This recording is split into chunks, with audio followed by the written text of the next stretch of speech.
Imagine that one day you come upon a time machine. Out of curiosity, you climb into it. Suddenly, the device springs to life. Without warning, you travel 2,000 years into the past and arrive outside Rome. The mysterious being that built this machine then gives you a choice. You can stay in Rome for the rest of your life, but you must accept the position of emperor. If you don't like that option, you can return to the present, but the price for returning home is that you must work in one of the most dangerous modern professions. Which choice would you make? Is it better to live in the past and be emperor of Rome?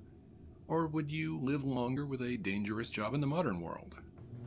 By the end of this episode, we will have the answer, but first we need to look at the 5 most hazardous modern professions. We will compare those to being a Roman emperor and see which option is the most dangerous. As the best source of data for workplace accidents is the U.S. Bureau of Labor, we will focus mostly on dangerous jobs in the United States. Let's get started. Refuse and recyclable materials collectors. When you see a garbage truck driving down the street, you probably don't stop to consider that the trash collectors are constantly in danger. It is a profession full of deadly hazards. These people are performing the 5th most dangerous job available today. The job is so dangerous that it appears higher on the list than farm workers, steel workers, and people who install power lines. Why is it so dangerous? Well, trash collectors are almost always outside. During the hottest parts of summer, they are constantly at risk of heat stroke and dehydration. And during winter, frostbite is a constant concern.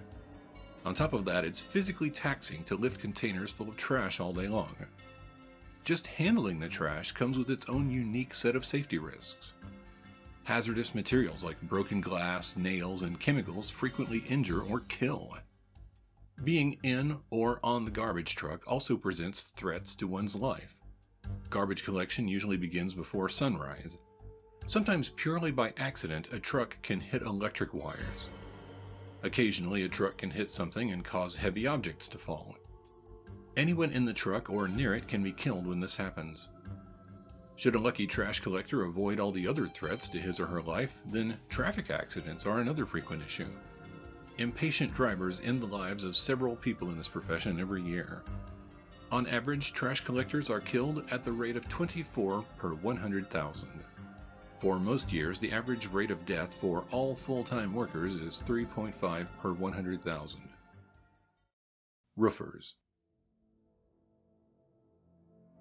Perhaps you would prefer more danger and fewer benefits. If so, then entering the construction industry is your next stop. You will be working in roof construction, which is the most dangerous job in the business. Roofers die at a rate of 29.9 per 100,000. It is the 4th most dangerous profession today. The U.S. Bureau of Labor studied 359 roofer deaths over the course of 7 years. A small number of the deaths fell under the heading of, in quotes, other causes. This included events such as traffic accidents, being caught inside machinery, tar burns, explosions of asphalt kettles, and homicides. 11% of deaths were due to electrocution. Working on roof construction can bring people into contact with power lines, and sometimes being struck by lightning happens too. Most roofing deaths happen because of a fall. Most of the time, fatal falls happen near the edge of a roof. Less frequently, falling from a ladder is the cause of death. Even if death is avoided, then serious injury is almost inevitable. Roof construction is not a safe profession. Aircraft pilots and flight engineers. Here's a comforting thought. The 3rd most dangerous job is being a commercial aircraft pilot, or an engineer that supports the pilots. Do you feel safer flying now? The good news is most of the fatalities are not related to commercial air travel. Private flights account for most of the fatal accidents, and most of those take place in helicopters. Air ambulance services experience a high rate of accidents. Also, educators that train pilots experience an increased probability of dying. When aircraft fall out of the sky, death is sure to follow. Pilots and flight engineers perish at the rate of 48.6 per 100,000, which earns them 3rd place on the list of most dangerous jobs. Commercial fishers.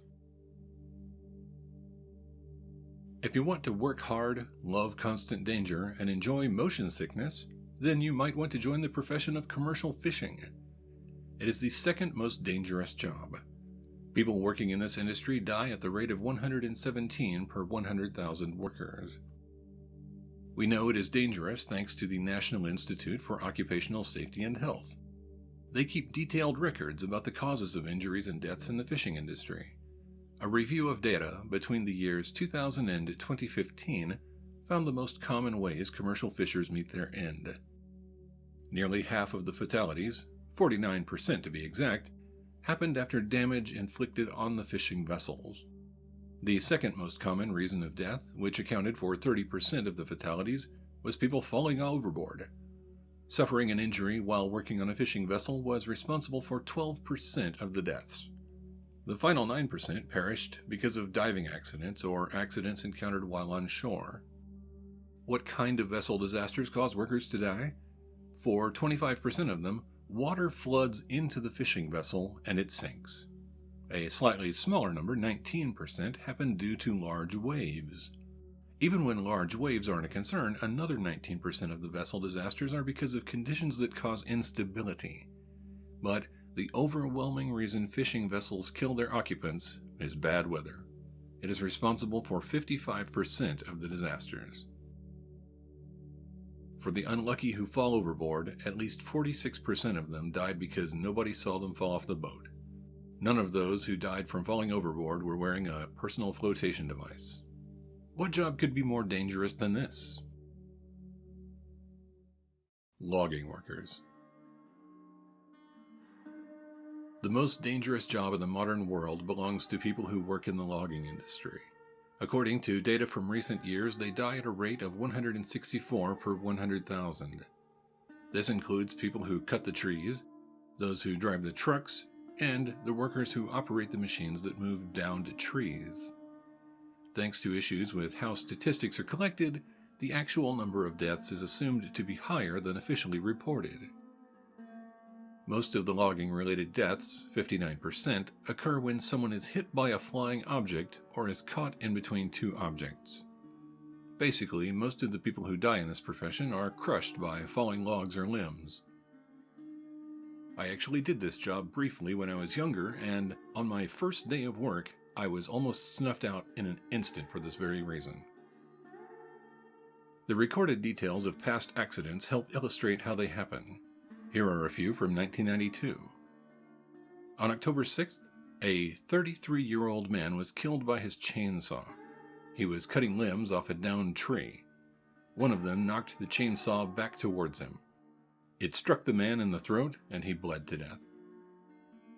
On October 10th, a 53-year-old man cut a tree. But instead of falling as he expected, it became lodged against another tree. He then decided to cut down the support tree so that the first tree would fall. While cutting the support tree, the vibrations of his chainsaw caused the lodged tree to break free. It fell on the logger and crushed him to death. On November 17th, a 58-year-old man was cutting a tree that was on an incline. As the tree fell, a heavy limb also fell out of the tree. The limb plummeted 35 feet and hit the logger right on top of the head. He was killed instantly. Cutting down trees is clearly dangerous work. How does it compare with the risks of being a Roman emperor? Roman emperor. Comparing modern professions to that of Roman emperor is difficult. For instance, the goal of most modern jobs is to retire without dying. An emperor who died of old age or disease was technically successful. Thus, the job of emperor effectively had a 100% fatality rate. If an emperor failed at his job, then usually he met a violent end. Either someone else killed him or he committed suicide. For the purposes of our comparison, then, we will only worry about the ones that died violently. When all 69 Roman emperors are considered, the average reign was 8 years. If the most unstable parts of Roman history are eliminated, that figure can be increased to 16 years. So far, that doesn't compare favorably with the modern world. Most people working in dangerous modern professions expect to live long enough to retire, and most of them will. Almost no Roman emperors would survive longer than 16 years on the job.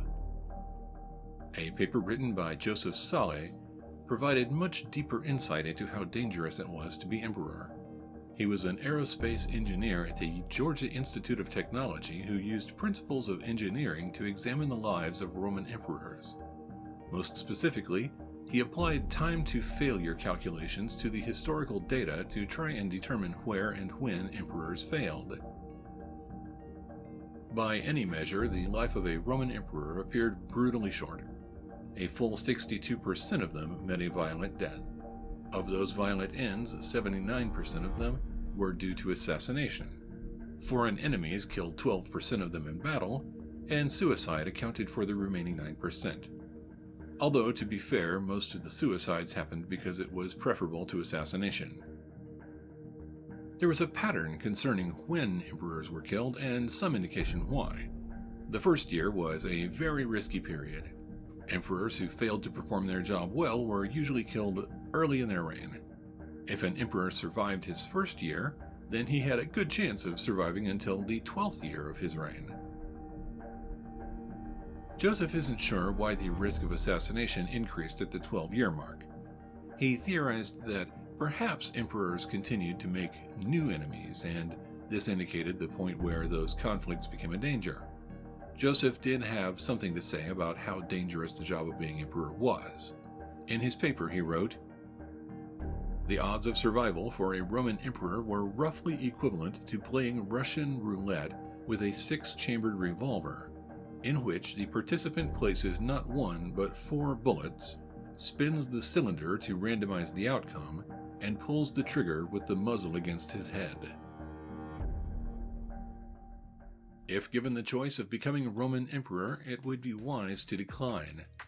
The most dangerous modern profession kills only 0.164% of its workers. Anyone who became ruler of Rome had a 62% chance of meeting an untimely and violent end. Even the most dangerous professions in Rome were less dangerous than being emperor. Gladiators had a better chance of retiring than rulers of the empire did. If there is any lesson to be learned here, it's that you shouldn't climb into abandoned time machines. Also, you should like this video and subscribe to our channel because you actually made it to the end of the episode. Would you like to be a Roman emperor? If so, tell us why in the comments. Thank you for watching Bad Things in History.